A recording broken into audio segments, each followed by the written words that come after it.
வணக்கம் நண்பர்களே, இன்றைக்கி நம்ம வீடியோவில் தமிழ் சினிமாவோட சின்ன தம்பி, நம்ம எல்லாருக்கும் பிடிச்ச இளைய திலகம் பிரபு அவர்களை பற்றி தான் பார்க்க போகிறோம். 1980களில் ஹீரோவாக கலக்கி இப்போ வரைக்கும் பிஸியான குணச்சித்திர நடிகராக வலம் வர்ற பிரபுவோட 2026 தற்போதைய அப்டேட்ஸ், அவருடைய சம்பளம் மற்றும் சொத்து மதிப்பு பற்றி முழுசாக இந்த வீடியோவில் பார்க்கலாம். வீடியோவை ஸ்கிப் பண்ணாமல் முழுசாக பாருங்கள். நடிகர் திலகம் சிவாஜி கணேசனின் இளைய மகனான பிரபு 1982 சங்கிலி படம் மூலமாக அறிமுகமானார். 1982 புனிதா என்பவரை கல்யாணம் முடிச்சுக்கிட்டாங்க. இவங்களுக்கு விக்ரம் பிரபு என்ற மகளும் ஐஸ்வர்யா என்ற மகளும் இருக்காங்க. இப்போ இவரோட மகள் ஐஸ்வர்யா பற்றி ஒரு முக்கியமான விஷயம், இவர் சினிமா இண்டஸ்ட்ரியில் நடிகையாக இல்லைனாலும் சினிமா குடும்பத்தோட தான் இணைஞ்சிருக்காங்க. பிரபுவோட மகள் ஐஸ்வர்யா பிரபல இயக்குனர் ஆதிக் ரவிச்சந்திரன் அவர்களை தான் திருமணம் செஞ்சுருக்காங்க. இதனால் பிரபுவோட குடும்பம் இப்போவும் சினிமா வட்டாரத்தில் ரொம்பவே செல்வாக்கோடு இருக்காங்க. சினிமாவில் 40 வருஷத்தை கடந்தும் பிரபு இன்னைக்கு வரைக்கும் ரொம்ப பிஸியாக இருக்கார். 2025 அஜித்துடன் குட் பேட் அக்லி மற்றும் விஷ்ணுவர்தனோட நேசிபாயா படங்கள் மிரட்டலான ரோல் பண்ணியிருந்தார். இப்போது 2026 பிப்ரவரி மாதம் வெளியான சண்டைக்காரி படத்துலையும் அவரோட நடிப்பு பேசப்பட்டுச்சு. அடுத்ததாக மார்ச் மாதம் மார்ஷல் மற்றும் ஜூன் மாதம் வெளியாக போகிற ஹைச்சை படத்துலையும் பிரபு ஒரு முக்கியமான கேரக்டரில் நடிச்சிட்டு வராரு.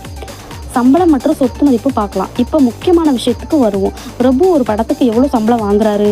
தற்போதைய நிலவரப்படி ஒரு படத்துக்கு குணச்சித்திர வேடத்தில் நடிக்க பிரபு சுமார் 2 கோடி முதல் 4 கோடி வரை சம்பளம் வாங்குறதா சொல்லப்படுது. இது மட்டும் இல்லாமல் கல்யாண் ஜுவல்லர்ஸ் போன்ற பெரிய நிறுவனங்களோட விளம்பர தூதராகவும் இருக்கிறாரு.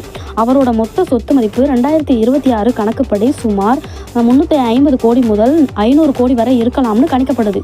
சமீபத்தில் அவரோட குடும்ப சொத்தான சென்னை தீநகரில் இருக்கிற அன்னை இல்லம் தொடர்பாக சில கோர்ட்டு கேஸ் வந்தாலும் 2025-26 தீர்ப்பின்படி அந்த பங்களா இப்போது பிரபுவோட முழு கட்டுப்பாட்டில் தான் இருக்குது.